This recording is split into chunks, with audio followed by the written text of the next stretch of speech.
The smell of burnt oil and heated metal was always my only company on Madrid mornings.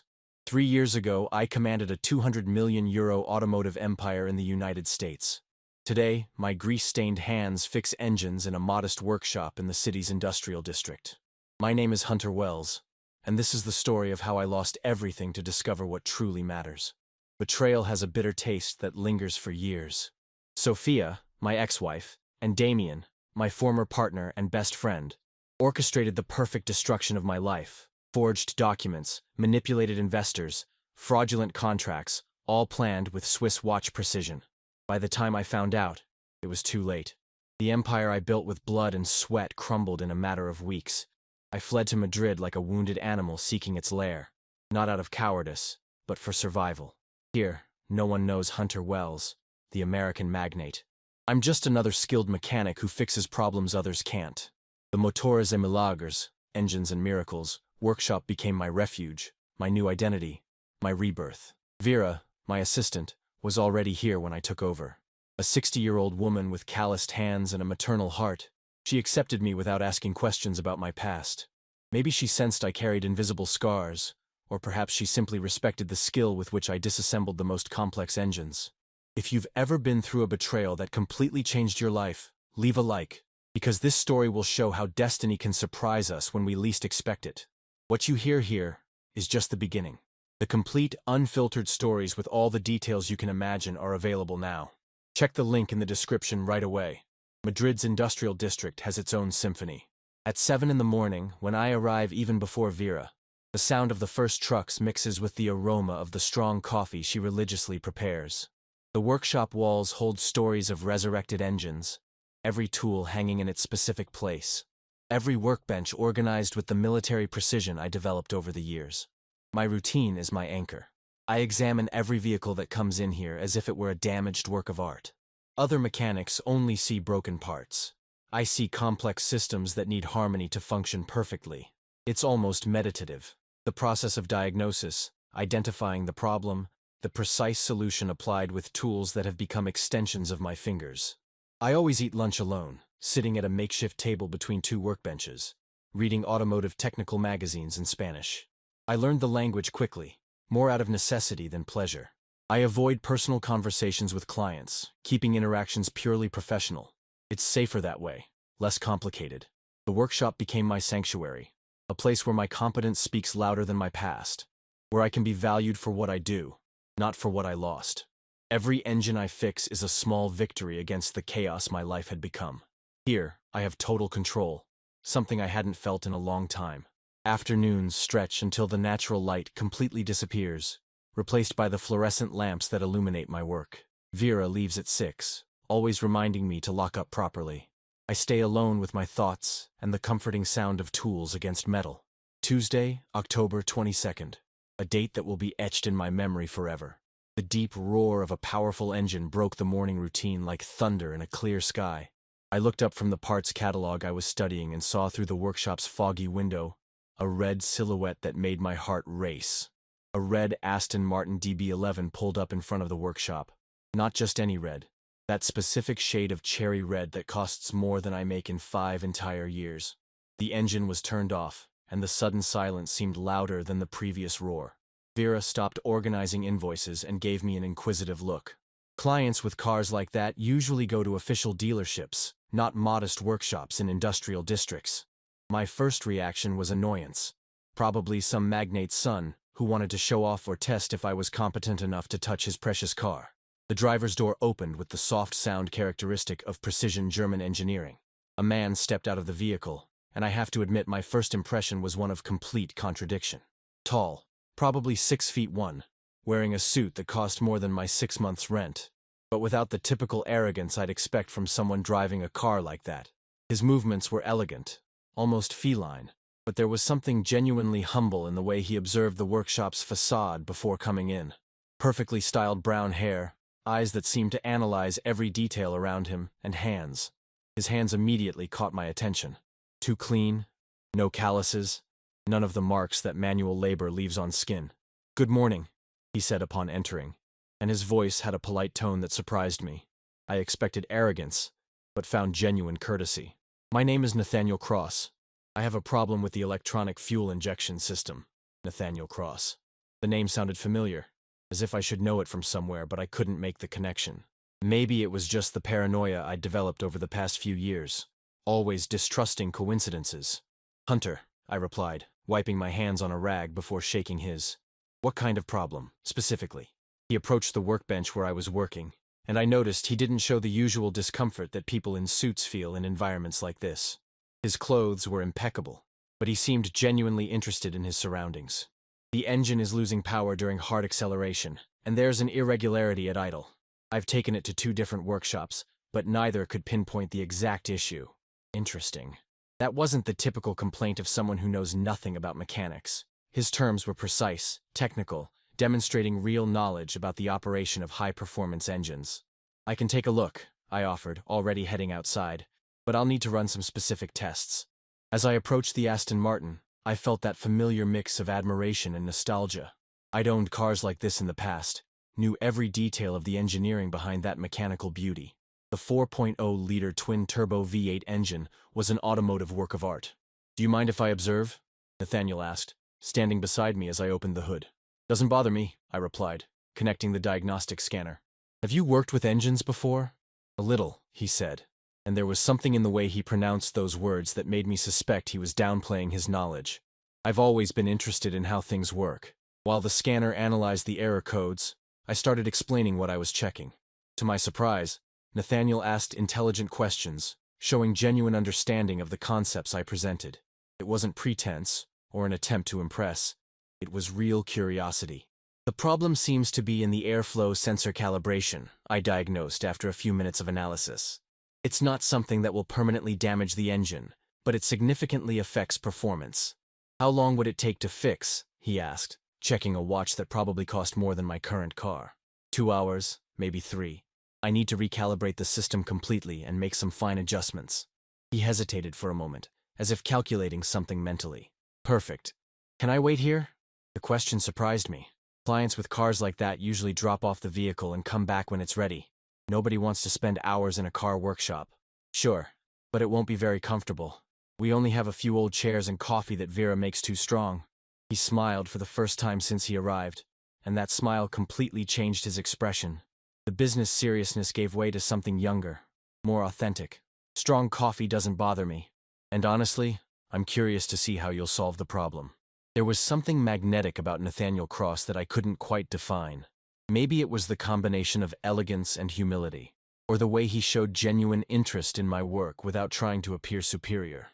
Whatever the reason, I felt a connection I hadn't experienced in a long time. I started working on the engine, explaining each step of the process. Nathaniel watched intently, occasionally making notes in a leather notebook he pulled from his jacket's inner pocket. His questions became increasingly specific, demonstrating a technical understanding that impressed me. "You really know your stuff," I commented, as I adjusted the injection system parameters. "I have good teachers," he replied, giving me a look that carried something more than professional admiration. During the next 3 hours, we developed a natural dynamic. I explained the technical concepts. He absorbed the information with impressive ease. Vera brought us coffee twice, observing our interaction with growing curiosity. "Done," I finally announced, closing the hood after the final test. "The problem is solved." Nathaniel insisted on testing the car with me in the passenger seat. During the test drive, I noticed he drove with the confidence of someone accustomed to high-performance vehicles, but without the typical aggressiveness of new money trying to impress. "Perfect," he said after we returned to the workshop. "How much do I owe you?" I calculated the service fee, including the extra time we spent talking. He paid without questioning, leaving a generous tip that I tried to refuse. "Thanks for the exceptional work, Hunter, and for the technical education too." There was something in the way he pronounced my name that sent a shiver down my spine. Not discomfort, but an anticipation I couldn't explain. "Any time," I replied, watching him prepare to leave. He hesitated at the door, as if he wanted to say something more, but just waved and left. The purr of the perfectly calibrated engine faded down the street, leaving the workshop silent again. "Interesting client," Vera commented, tidying up the tools we used. "Interesting is one word for it," I agreed, still processing the unusual interaction. I had no idea that would be just the first of many encounters. Nathaniel Cross had entered my life like that impeccable engine. Quiet, powerful, and about to change everything. Of the following days, I couldn't get Nathaniel out of my head. There was something about him that disturbed my curiosity. Maybe it was the way he balanced elegance and humility, or how he showed genuine interest in complex technical concepts. Whatever the reason, I found myself hoping to see him again. The answer came a week later, when the familiar roar of the Aston Martin echoed again in front of the workshop. "Problem with the transmission system," he said as he walked in. But there was something different in his expression, a lightness that wasn't there during our first meeting. "What kind of problem?" I asked, already grabbing the appropriate tools. "Actually," he hesitated, "maybe it's just a feeling. The transmission seems to be shifting less smoothly than usual." As I examined the system, I realized there was nothing technically wrong. The transmission was functioning perfectly, within all normal parameters. But I didn't mention it right away. "I can make some fine adjustments," I offered. "Improve the overall system response."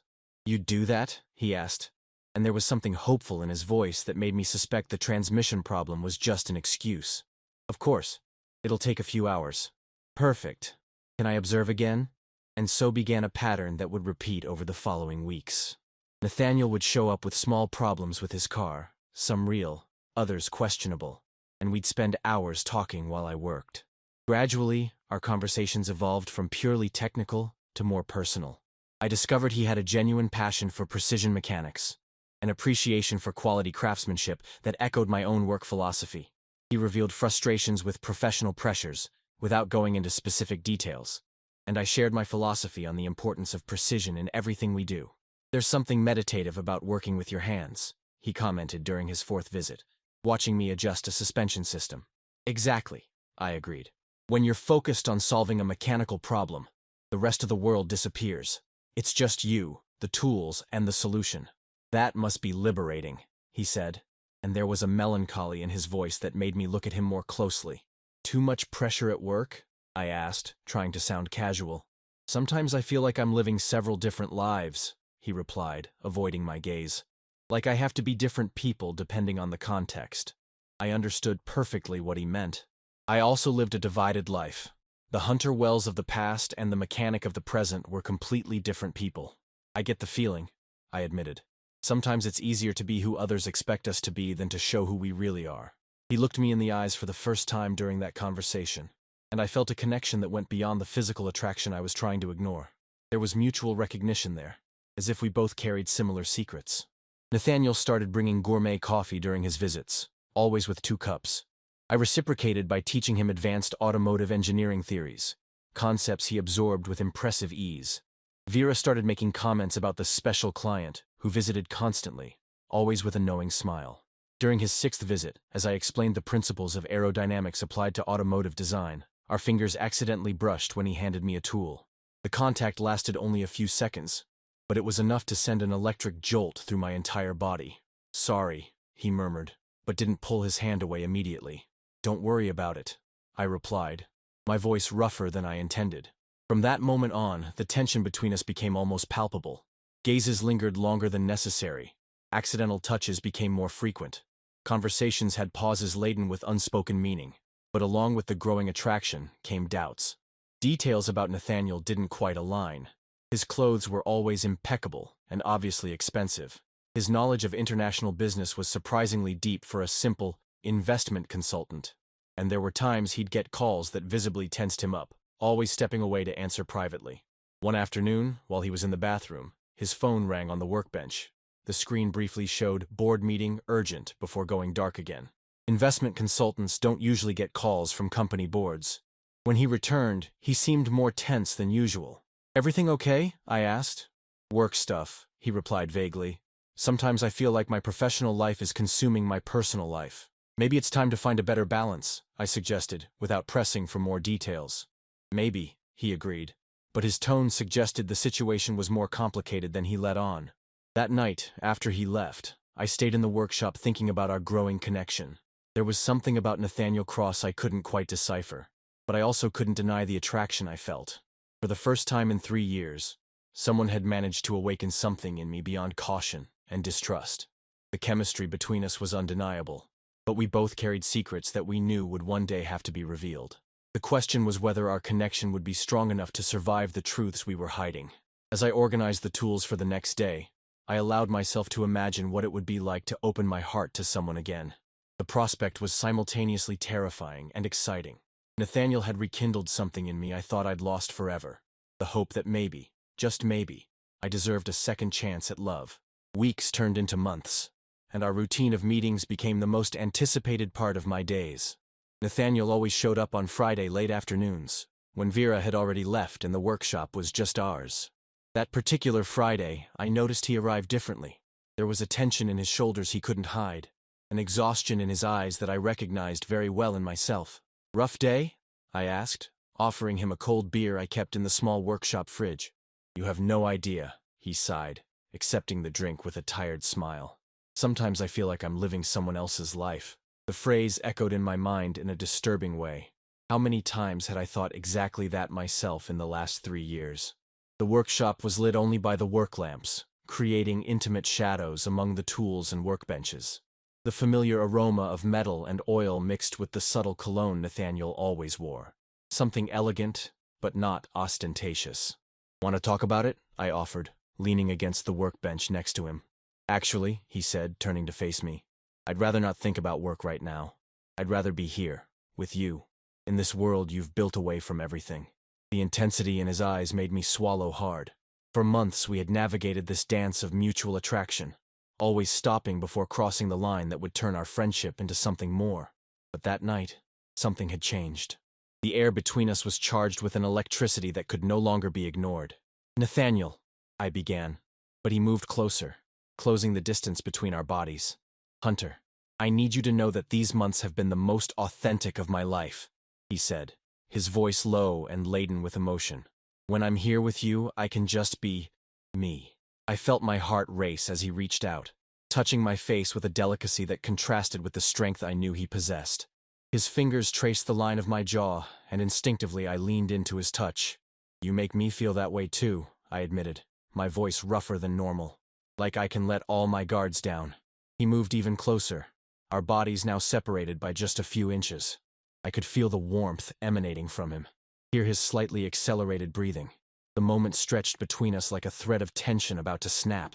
"Can we?" he asked, his eyes alternating between mine and my lips. In response, I closed the distance between us, capturing his mouth in a kiss that contained months of repressed desire. His lips were soft, but the way he responded to the kiss revealed a hunger that mirrored my own. My hands found his waist, pulling him against me, while his entwined in my hair. The kiss deepened, years of loneliness and caution washed away by the intensity of the moment. Nathaniel knew exactly how to kiss me, alternating between tenderness and passion in a way that made my head spin. When we finally broke apart to breathe, we were both breathless. "My God," he murmured against my forehead. "I've wanted to do that for so long." "Why didn't you?" I asked, my hand still firm on his waist. "Fear," he admitted with brutal honesty. "Fear of ruining what we had. Fear of you finding out who I really am." That last sentence hit me like a punch to the gut. But before I could question it, he kissed me again, and all rational thoughts disappeared. This time, the kiss carried a different urgency, as if we both knew we had crossed a line from which there was no turning back. My hands explored his back over the thin fabric of his shirt, feeling the defined muscles hidden beneath the elegance of his suit. He moaned softly against my mouth when I found a particularly sensitive spot at the base of his neck, and the sound sent waves of heat directly to my groin. "Hunter." He whispered my name like a prayer, and something inside me definitively broke. What began as an innocent touch of hands quickly evolved into an intense embrace against the workbench. I felt the warmth of Nathaniel's body pressed against mine, every muscle, every curve molding perfectly against me, as if we had been designed for each other. Our mouths met again in a hungry kiss, 3 years of loneliness exploding into pure physical contact. My hands explored his body as if it were the most complex engine I had ever disassembled, each muscle a part to be discovered, each gasp a perfect response to my touch.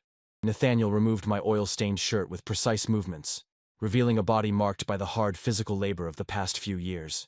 His eyes roamed my skin, as if he were memorizing every detail, every scar telling a story he seemed eager to know.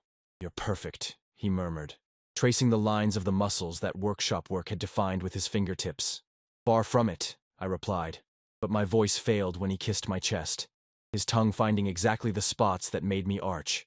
I reciprocated by removing his immaculate shirt, revealing a physique that was clearly well maintained. Not the body of someone who worked with their hands, but definitely someone who took care of themselves. He had some scars, too, small marks that piqued my curiosity, but they were quickly forgotten when he pressed his naked body against mine. The sensation of skin against skin was overwhelming. I could feel every beat of his heart against my chest, every ragged breath synchronizing with mine. He guided me until we leaned against the clean workbench, tools carefully moved aside to make space for what was happening between us.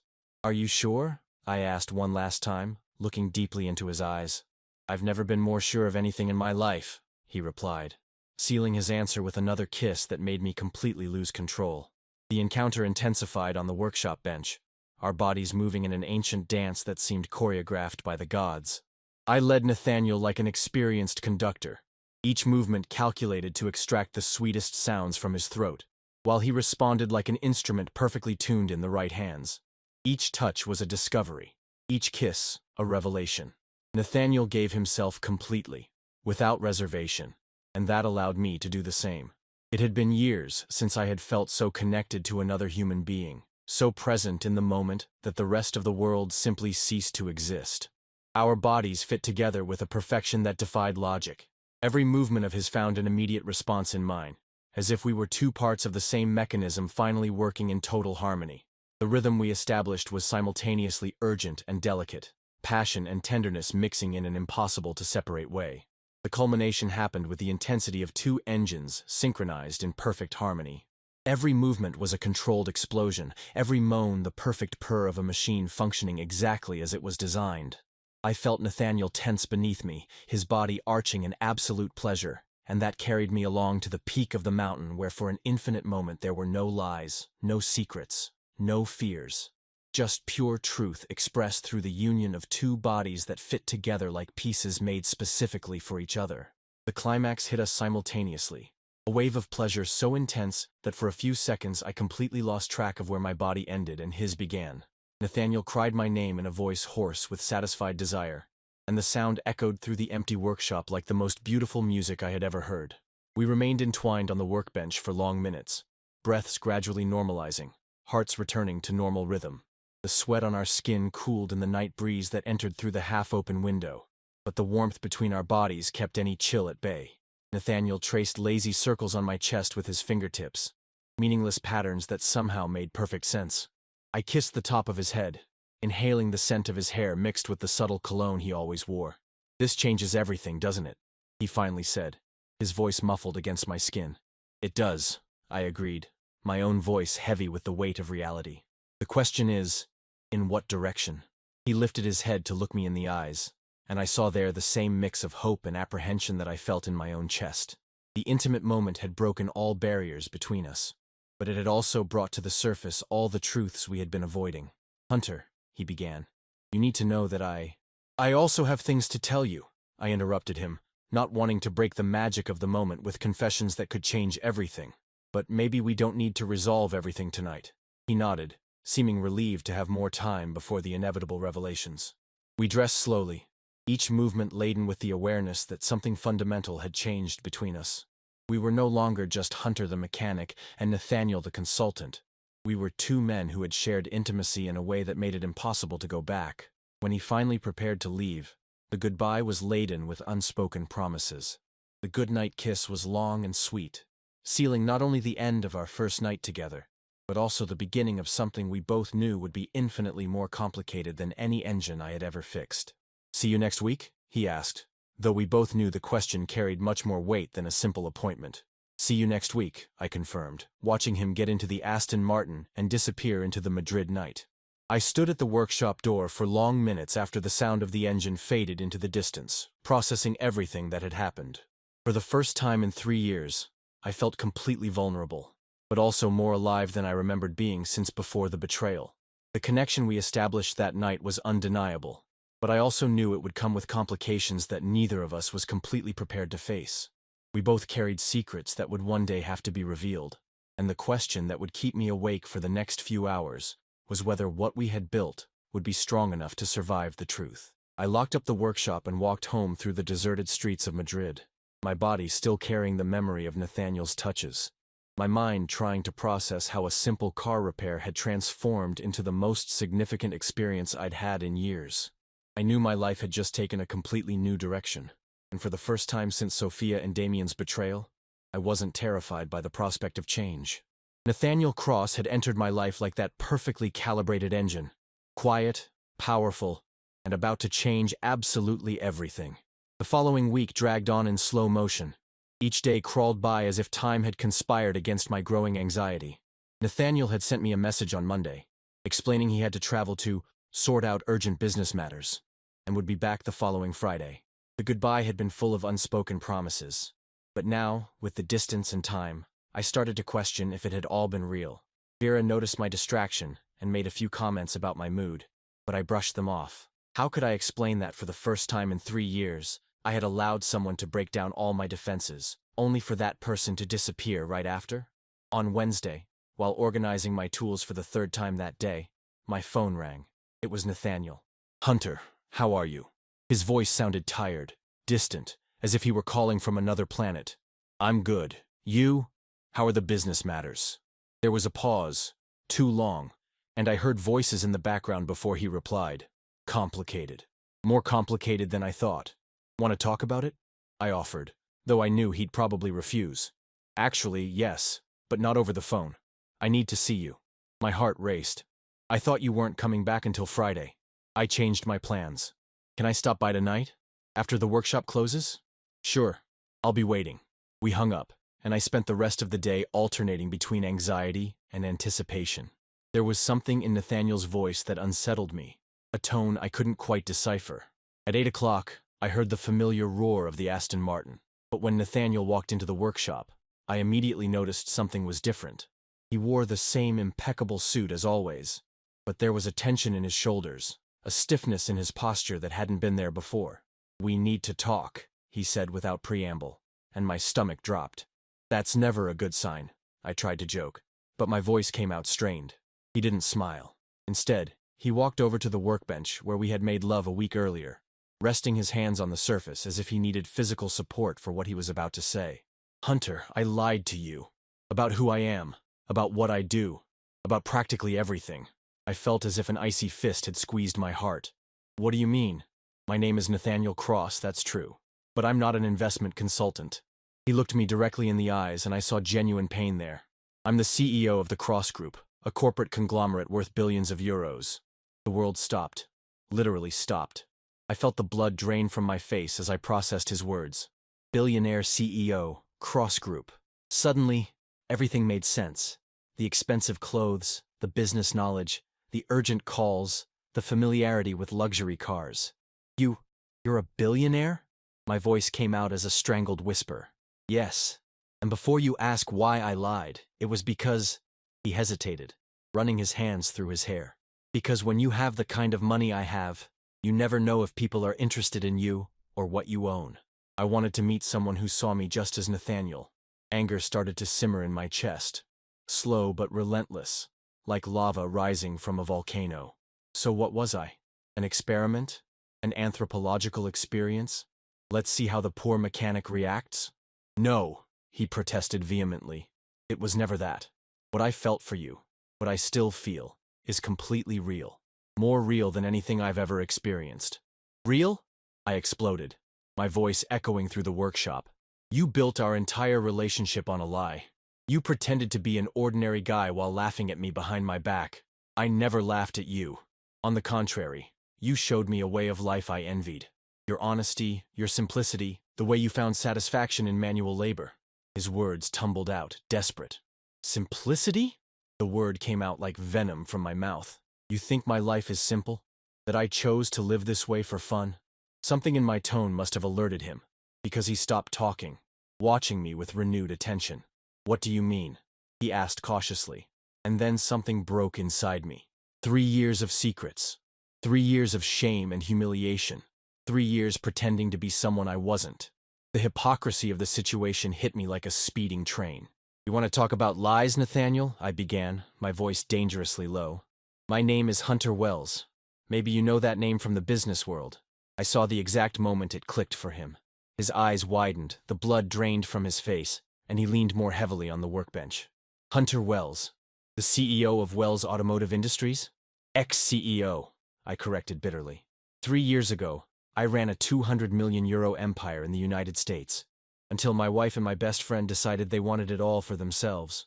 His expression changed completely, from shock to something that looked almost reverence. You're Hunter Wells, the legendary Hunter Wells who built Wells Automotive from scratch. Was, I said with bitterness. Now I'm just a mechanic who fixes cars for lying billionaires. My God, Hunter. I read about what happened. The fraud, the forged documents, how your wife and partner managed to manipulate investors. He paused, processing. You didn't lose your company due to incompetence. You were betrayed in the cruelest way possible. And now you know why I have certain trust issues, I replied dryly. Nathaniel walked towards me, but I stopped him with a look. Don't you dare, I warned. Don't you dare try to comfort me now. You lied to me for months. You made love to me knowing our entire relationship was based on lies. Just like you, he retorted, and the truth of his words hit me like a punch. A heavy silence settled between us. Two men, both masters at hiding their true identities, both discovering they had fallen in love with masks. Why didn't you tell me? He finally asked. For the same reasons you did. Shame, fear, self-preservation. I've been betrayed once by people who swore they loved me. I wasn't willing to repeat the experience. And now? He asked, his voice full of cautious hope. Now I don't know. You spent months making a fool of me. Just like you did with me, he interrupted. You let me believe you were just an ordinary mechanic while I shared my frustrations about business pressures. You must have found it hilarious. I never found it hilarious, I protested. Your frustrations were real. I recognized my own pain in them. He studied me for a long moment. So we were two liars in love with each other. Looks like it. Another silence settled, but this one was different. Less angry, more reflective. Both of us processing the magnitude of the revelations. Hunter, he finally said, what I felt for you wasn't a lie.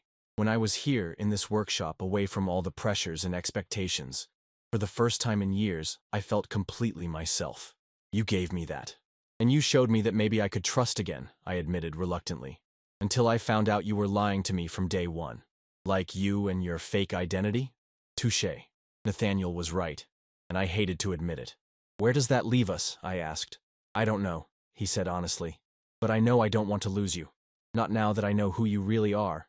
And who am I, Nathaniel? The failure who lost everything? Or the mechanic you met? You are Hunter Wells, he said with conviction. Both the brilliant businessman and the skilled mechanic. Both the man who built an empire and the one who had the courage to start from scratch after a devastating betrayal. You are all those things, and I fell in love with every single one of them. His words disarmed me in a way I didn't expect. There was a sincerity in his voice that was hard to ignore. You really are a billionaire? I asked, still trying to accept the reality. Unfortunately, yes. And you really lost €200 million? Every cent. Sophia and Damien were very meticulous. Nathaniel was silent for a moment, as if making an important decision. Hunter, what if I told you I could help you get back what you lost? What do you mean? I have resources, connections, lawyers specializing in corporate fraud. If there's still evidence of what they did to you, I've tried. My lawyers said it would be impossible to prove. My lawyers are better, he said with a smile I hadn't seen in weeks. And I have personal motivation now. I looked at him, trying to decide if he was serious. Why would you do that? Because I love you, he said simply. And because I believe in justice.